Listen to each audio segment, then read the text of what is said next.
مناظرے کا موقع آیا، نمرود کی مجلس میں بیٹھ کر کے نمرود جیسے ظالم بادشاہ سے مناظرہ کرنے کی نوبت آئی تو ابراہیم نے مناظرہ کیا۔ سمجھانے کا موقع آیا، نصیحت کرنے کا موقع آیا تو اپنے باپ کو، جو بہت بڑا ظالم اور بہت سخت دل انسان تھا، اپنے باپ کو محبت کے ساتھ، حکمت کے ساتھ سمجھا کے دعوت دیتے ہیں۔ موقع پڑا اپنی قوم کو پریکٹیکل سمجھانے کے لیے، قوم کے بت خانے میں جا کر کے ان کے بتوں کو توڑ کر کے ان کو توحید کا سبق دیا۔ وقت آیا اللہ کی راہ میں آگ میں جانے کے لیے، آگ میں زندہ جلانے کے لیے ان کی تیاریاں ہو گئیں، اور حضرت ابراہیم علیہ السلام آگ میں جلنے کے لیے تیار ہو گئے۔ موقع پڑا اپنے باپ کا گھر چھوڑ دیا، اپنا وطن چھوڑ دیا۔ موقع آیا تو اپنے دودھ پیتے بچے اور بیوی کو مکہ کی بھی آب و گیا سرزمین پہ چھوڑ کے چلے آئے۔ موقع آیا تو اپنے جوان بیٹے کی گلے پر چھری چلانے کے لیے تیار ہو گئے۔ ان ابراہیم کان امۃ، ابراہیم ایک امت تھے، قانتا للہ، اور وہ اللہ تعالیٰ کے بہت بڑے وفادار تھے۔ اللہ کے دین میں وہ گنجائشیں تلاش نہیں کرتے تھے۔ اللہ کا حکم آ جانے کے بعد ابراہیم نے کبھی اگر مگر نہیں کیا، کبھی چوں چرا نہیں کیا، جہاں اللہ کا حکم آیا سر تسلیم خم کر دیا۔ اللہ فرماتا ہے سورہ انعام کے اندر، وَإِذْ قَالَ إِبْرَاهِيمُ لِأَبِيهِ آزَرَ أَتَتَّخِذُ أَصْنَامًا آلِهَةً إِنِّي أَرَاكَ وَقَوْمَكَ فِي ضَلَالٍ مُبِينٍ۔ یاد کرو جب ابراہیم اپنے باپ آزر سے کہہ رہے تھے، اپنے باپ آزر سے کہہ رہے تھے کہ میں آپ کو اور آپ کی قوم کو دیکھ رہا ہوں، آپ بتوں کی پوجا کرتے ہیں، انی اراک وقومک فی ضلال مبین، اے ابا جان میں دیکھ رہا ہوں کہ آپ بھی گمراہی میں پڑے ہوئے ہیں اور آپ کی ساری قوم بھی گمراہی میں پڑی ہے۔ ابراہیم کی زندگی سے ایک سبق یہ بھی ملتا ہے، جو کام اخلاص کے ساتھ کیا جائے گا وہ دیر پا رہے گا، وہ مضبوط رہے گا، وہ زیادہ ٹائم تک برقرار رہے گا۔ ابراہیم نے اخلاص کے ساتھ خانہ کعبہ کی تعمیر کی تھی۔ ابراہیم نے سچے دل کے ساتھ اللہ کو راضی کرنے کے لیے خانہ کعبہ کو بنایا تھا۔ ابراہیم نے جس پتھر پہ کھڑے ہو کر کے خانہ کعبہ کی تعمیر کی تھی، اللہ نے ابراہیم کے قدموں کے نشان کو باقی رکھ دیا اور قیامت تک کے مسلمانوں کو حکم دے دیا، وَاتَّخِذُوا مِن مَّقَامِ إِبْرَاهِيمَ مُصَلًّى، اے مسلمانوں تم مقام ابراہیم کو مصلی بنا لو۔ السلام علیکم ورحمۃ اللہ وبرکاتہ۔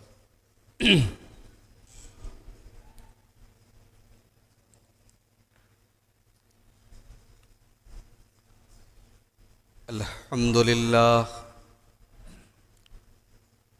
نحمده ونستعینه ونستغفره ونعوذ باللہ من شرور انفسنا ومن سیئات اعمالنا، من يهده الله فلا مضل له ومن يضلل فلا هادي له، واشهد ان لا اله الا الله وحده لا شريك له، واشهد ان محمدا عبده ورسوله، يا ايها الذين آمنوا اتقوا الله حق تقاته ولا تموتن الا وانتم مسلمون، يا أيها الناس اتقوا ربكم الذي خلقكم من نفس واحدة وخلق منها زوجها وبث منهما رجالا كثيرا ونساء،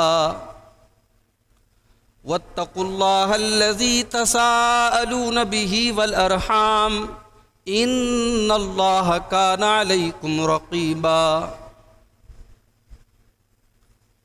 يا أيها الذين آمنوا اتقوا الله وقولوا قولا سديدا يصلح لكم أعمالكم ويغفر لكم ذنوبكم، ومن يطع الله ورسوله فقد فاز فوزا عظيما،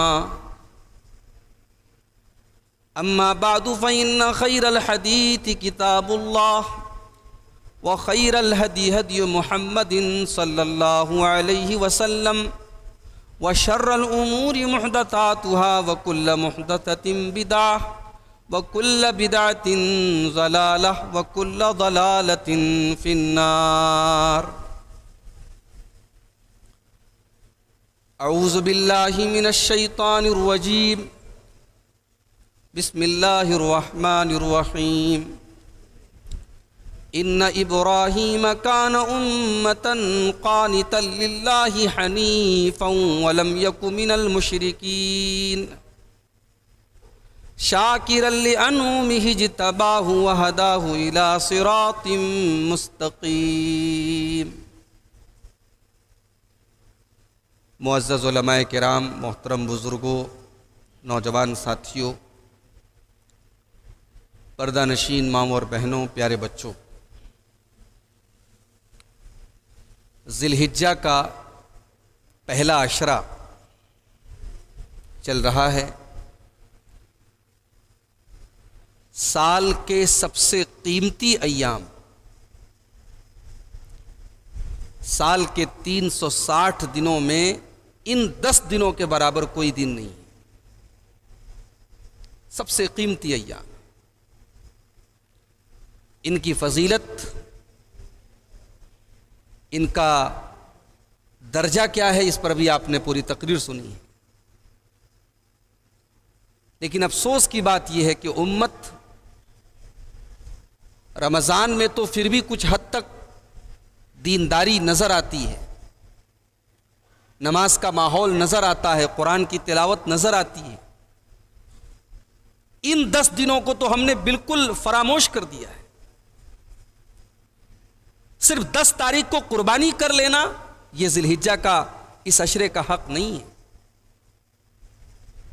جب یہ 10 دن سال کے سب سے قیمتی 10 دن ہیں تو ہمارے ان 10 دنوں کے اعمال بھی سال کے باقی 350 دنوں سے ہٹ کر کے ہونے چاہیے.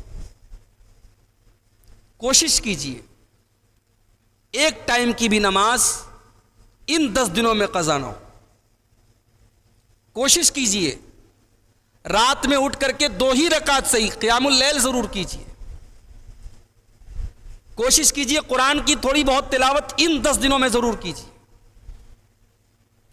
کچھ صدقہ خیرات ان 10 دنوں میں ضرور نکالیے. جو نیکیاں آپ سال کے باقی دنوں میں نہ کر پاتے ہوں ان 10 دنوں میں ضرور کیجیے. اور اگر کچھ نہ کر سکے تو کم سے کم عرفہ کے دن کا روزہ تو ضرور رکھیے، جو 2 سال کے گناہوں کا کفارہ ہے.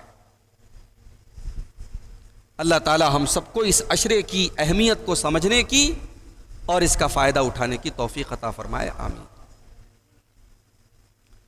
میرے بھائیوں، قربانی کا تہوار ہم منانے جا رہے ہیں. ایک طرف ہم قربانی کریں گے، دوسری طرف ہزاروں نہیں بلکہ لاکھوں کی تعداد میں دنیا بھر سے آئے ہوئے حجاج کرام حج بیت اللہ کی سعادت کو پورا کریں گے. قربانی اور حج، ان دونوں عبادتوں کا بڑا گہرا تعلق ہے حضرت ابراہیم علیہ السلام کے ساتھ. حج کرنے والا حاجی اور قربانی کرنے والا مسلمان، وہ حضرت ابراہیم علیہ السلام کی سنت کو زندہ کرتا ہے، ان کو یاد کرتا ہے. سوال یہ پیدا ہوتا ہے کہ ابراہیم علیہ السلام کون ہیں کہ اللہ تبارک و تعالیٰ نے اسلام کی 2 ٹاپ کی عبادتوں کو جوڑ دیا ہے حضرت ابراہیم کے ساتھ. حج کرنے والا حاجی جس خانے کعبہ کا طواف کرتا ہے اس کی بنیادوں کو اٹھانے والے ابراہیم ہیں. جس صفا اور مروہ کے درمیان چکر لگا رہا ہے وہاں ابراہیم کی بیوی ہاجرہ نے چکر لگائے تھے. قربانی کرنے والا جب اپنے جانور کے گردن پر چھری چلاتا ہے اس کے گلے پر، وہ حضرت ابراہیم علیہ السلام کی سنت کو یاد کرتا ہے. یہ کون سی شخصیت ہے، یہ کون سی پرسنالٹی ہے کہ اللہ تبارک و تعالیٰ نے حج اور قربانی جیسی عبادتوں کو ان کے ساتھ جوڑ دیا ہے؟ اس سوال کا جواب اللہ تعالیٰ نے 14ویں پارے کی 2 آیتوں میں دیا ہے. ان ابراہیم کان امۃ قانتا للہ حنیفا، او لوگو ہم نے ابراہیم کو یہ اونچا مقام اس لیے دیا کیونکہ ابراہیم اکیلے ایک امت کے برابر تھے۔ امت کے اندر الگ الگ افراد ہوتے ہیں، کوئی اللہ کی راہ میں اپنی طاقت خرچ کرتا ہے، کوئی مال خرچ کرتا ہے، کوئی علم کے ذریعے اسلام کی خدمت کرتا ہے، کوئی تاجر ہے، کوئی دائی ہے، کوئی مقرر ہے، کوئی مناظر ہے، سب کی کوالٹیز الگ ہے، سب کی خوبیاں الگ ہیں۔ اللہ فرما رہا ان ابراہیم کان امتن، میرا ابراہیم اکیلے ایک امت کے برابر، ایک قوم کے برابر ہے۔ ابراہیم کے اندر پوری ایک قوم کی خوبیاں تم کو نظر آئیں گی، پوری ایک امت کی خوبیاں تم کو نظر آئیں گی۔ مناظرے کا موقع آیا، نمرود کی مجلس میں بیٹھ کر کے نمرود جیسے ظالم بادشاہ سے مناظرہ کرنے کی نوبت آئی تو ابراہیم نے مناظرہ کیا۔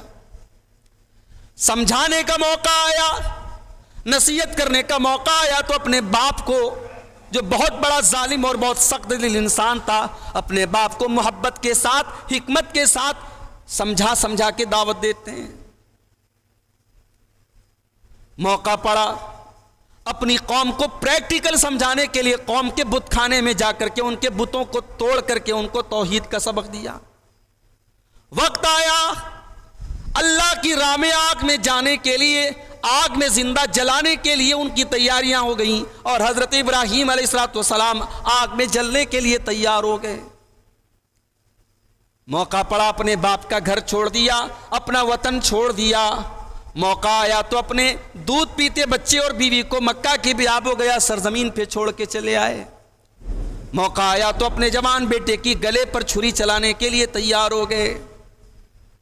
ان ابراہیم کان امۃ، ابراہیم ایک امت تھے، قانتا للہ، اور وہ اللہ تعالیٰ کے بہت بڑے وفادار تھے۔ اللہ کے دین میں وہ گنجائشیں تلاش نہیں کرتے تھے۔ اللہ کا حکم آ جانے کے بعد ابراہیم نے کبھی اگر مگر نہیں کیا، کبھی چوں چرا نہیں کیا، جہاں اللہ کا حکم آیا سر تسلیم خم کر دیا۔ کبھی آپ نے غور کیا ہے ابراہیم علیہ السلام کی زندگی کی سب سے بڑی قربانی کیا تھی؟ اپنے جوان بیٹے کو قربان کرنے کی قربانی۔ مگر اللہ نے اس قربانی کا حکم ڈائریکٹ نہیں دیا ابراہیم کو، اللہ نے فرشتے کو بھیج کر کے حکم نہیں دیا، اللہ نے خواب دکھایا ابراہیم کو۔ بھائی خواب میں آدمی بہت کچھ دیکھتا ہے۔ ابراہیم اگر گنجائش نکالنے والے انسان ہوتے، جیسے ہم اور آپ دین کے اندر گنجائش تلاش کرتے ہیں، معلوم ہے یہ چیز حرام ہے، ناجائز ہے، مگر ہم راستہ تلاش کرتے، کوئی راستہ مل جائے، کوئی شارٹ کٹ مل جائے۔ ابراہیم ایسے نہیں تھے۔ اپنے جوان بیٹے کو ذبح کرنے کا حکم اللہ نے خواب میں دکھایا، مگر ابراہیم نے کوئی گنجائش نہیں نکالی اور تیار ہو گئے۔ اسی لیے اللہ فرما رہا ہے قانتا للہ، وہ اللہ کے فرما بردار تھے، حنیفہ۔ اور حضرت ابراہیم علیہ السلام حنیف تھے، انہوں نے ساری کائنات سے خود کو اللہ کے لیے کاٹ لیا تھا، سب سے اپنا رشتہ توڑ کر کے انہوں نے اللہ سے جوڑ دیا تھا۔ وَلَمْ يَكُنْ مِنَ الْمُشْرِكِينَ، اور اے یہودیوں تم اپنے آپ کو ابراہیم کا پیروکار کہتے ہو، اے عیسائیوں تم اپنے آپ کو ابراہیم کا پیروکار کہتے ہو، تم جھوٹے ہو، تم تو مشرک ہو، اور میرا ابراہیم مشرکوں میں سے نہیں تھا۔ وَلَمْ يَكُنْ مِنَ الْمُشْرِكِينَ، ابراہیم مشرکوں میں سے بھی نہیں تھے۔ شاکرا لِأَنْعُمِهِ، اور ابراہیم اللہ تبارک و تعالیٰ کی نعمتوں کا شکریہ ادا کرنے والا تھا۔ جوانی کو اللہ کی راہ میں استعمال کیا، طاقت کو اللہ کی راہ میں استعمال کیا، اولاد کو اللہ کی راہ میں قربان کیا۔ ابراہیم نے اللہ کی ہر نعمت کو اللہ کے لیے قربان کر دیا، وہ اللہ کی نعمتوں کا بہت بڑا شکر گزار تھا۔ اجتباہ، اللہ نے ابراہیم کو چن لیا، وہداہ الی صراط مستقیم، اور سیدھا راستہ، صراط مستقیم کا راستہ اللہ نے ابراہیم کو دکھایا تھا۔ ابراہیم علیہ السلام کی فضیلت کے لیے اتنا کافی ہے کہ جو ذات ہمارے لیے نمونہ ہے، اللہ کے آخری نبی جناب محمد الرسول اللہ صلی اللہ علیہ وسلم، اللہ تعالیٰ نے اپنے آخری نبی کو حکم دیا، ثم اوحینا الیک ان اتبع ملت ابراہیم حنیفا، اے نبی آپ بھی ابراہیم کے طریقے کی پیروی کیجئے، آپ بھی ابراہیم کو فالو کیجئے۔ ابراہیم کی فضیلت کے لیے اتنا کافی ہے کہ ابراہیم اس ذات کے لیے نمونہ ہے جو ہمارے لیے نمونہ تھی۔ اللہ نے ہمارے آخری نبی سے فرمایا کہ آپ ابراہیم کو فالو کیجئے۔ میرے بھائیوں، میں چاہتا ہوں کہ آج مختصر سے وقت میں ابراہیم علیہ السلام کی زندگی سے ہمیں کیا سبق ملتا ہے، کچھ اہم پوائنٹس آپ کے سامنے بیان کروں۔ ابراہیم کی زندگی سے ایک بہت بڑا سبق ہمیں یہ ملتا ہے کہ جب مسئلہ اللہ کے دین کا آ جائے، جب مسئلہ توحید کا آ جائے، جب مسئلہ عقیدے کا آ جائے تو پھر کوئی کمپرومائز نہ کیا جائے۔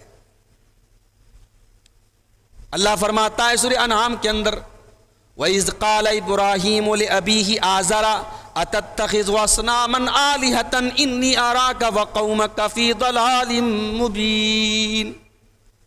یاد کرو جب ابراہیم اپنے باپ آزر سے کہہ رہے تھے، اپنے باپ آزر سے کہہ رہے تھے کہ میں آپ کو اور آپ کی قوم کو دیکھ رہا ہوں، آپ بتوں کی پوجا کرتے ہیں، انی اراک وقومک فی ضلال مبین، اے ابا جان میں دیکھ رہا ہوں کہ آپ بھی گمراہی میں پڑے ہوئے ہیں اور آپ کی ساری قوم بھی گمراہی میں پڑی ہے۔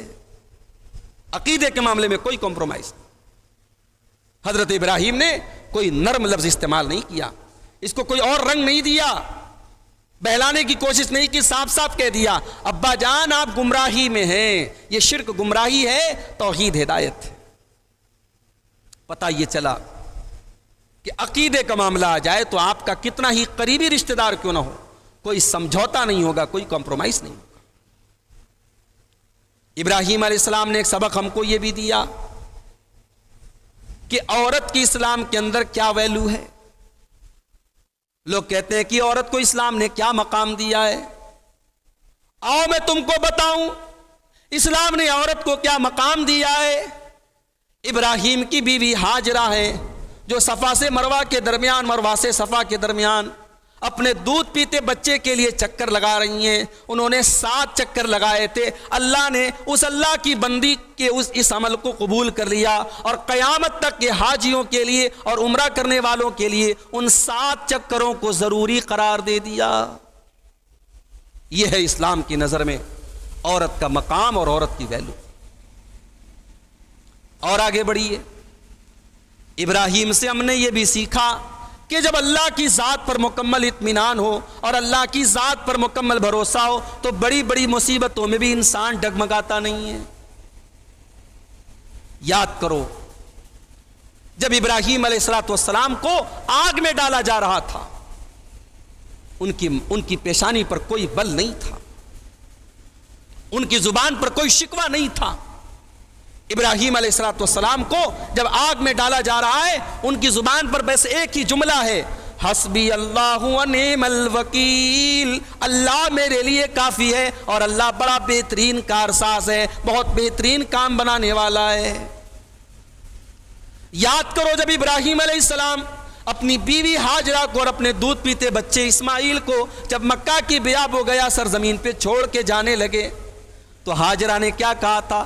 ہاجرہ نے کہا تھا اللہ امرک بہذا، اے میرے سرتاج کیا یہ اللہ کا حکم ہے، کیا یہ اللہ کا فرمان ہے؟ ابراہیم نے کہا کہ ہاں یہ اللہ کا فرمان ہے۔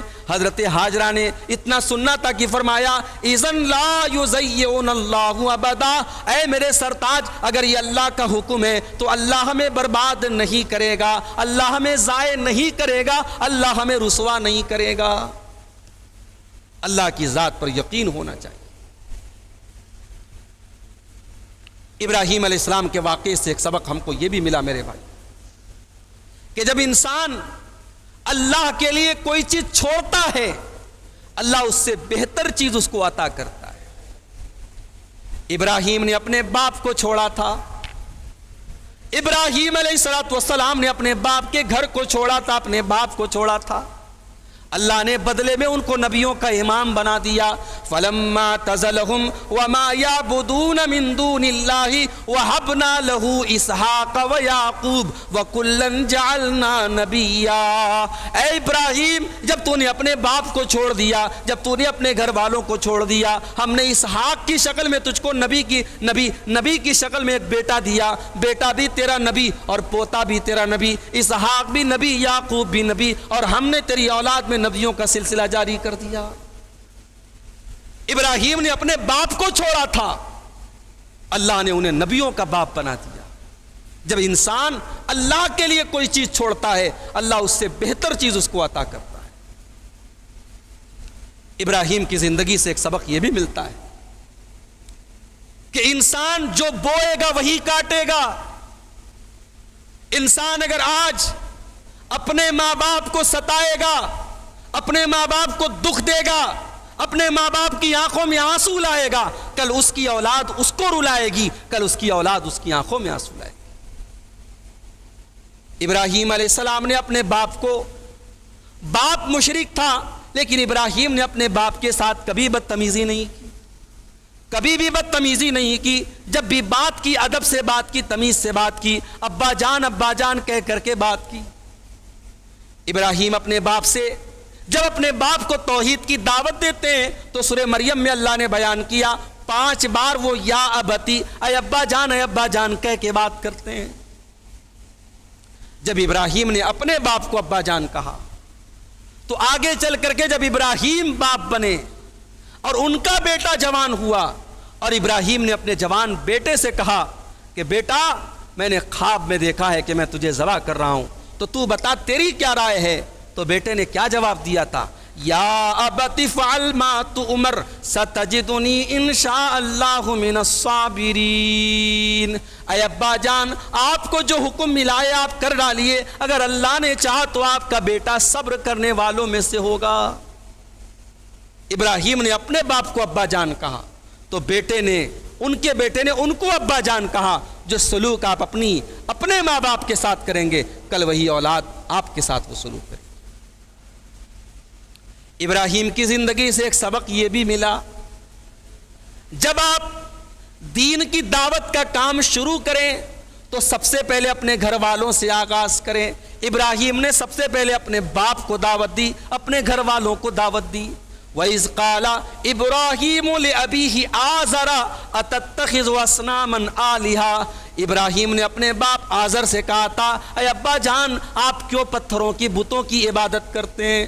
سب سے پہلے ابراہیم نے اپنے باپ کو توحید کی دعوت دی تھی. پتہ یہ چلا کہ جب دعوت کا کام کیا جائے, جب دین کو پھیلایا جائے تو پہلے اپنے گھر سے آغاز کیا جائے, اپنی فیملی سے آغاز کیا جائے. ابراہیم کی زندگی سے ایک سبق یہ بھی ملتا ہے, جو کام اخلاص کے ساتھ کیا جائے گا وہ دیر پا رہے گا, وہ مضبوط رہے گا, وہ زیادہ ٹائم تک برقرار رہے گا. ابراہیم نے اخلاص کے ساتھ خانہ کعبہ کی تعمیر کی تھی. ابراہیم نے سچے دل کے ساتھ اللہ کو راضی کرنے کے لیے خانہ کعبہ کو بنایا تھا.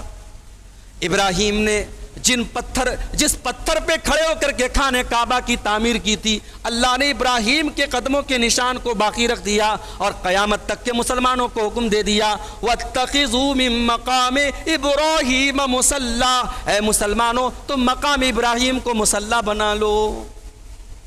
اخلاص کی برکت دیکھو میرے بھائی.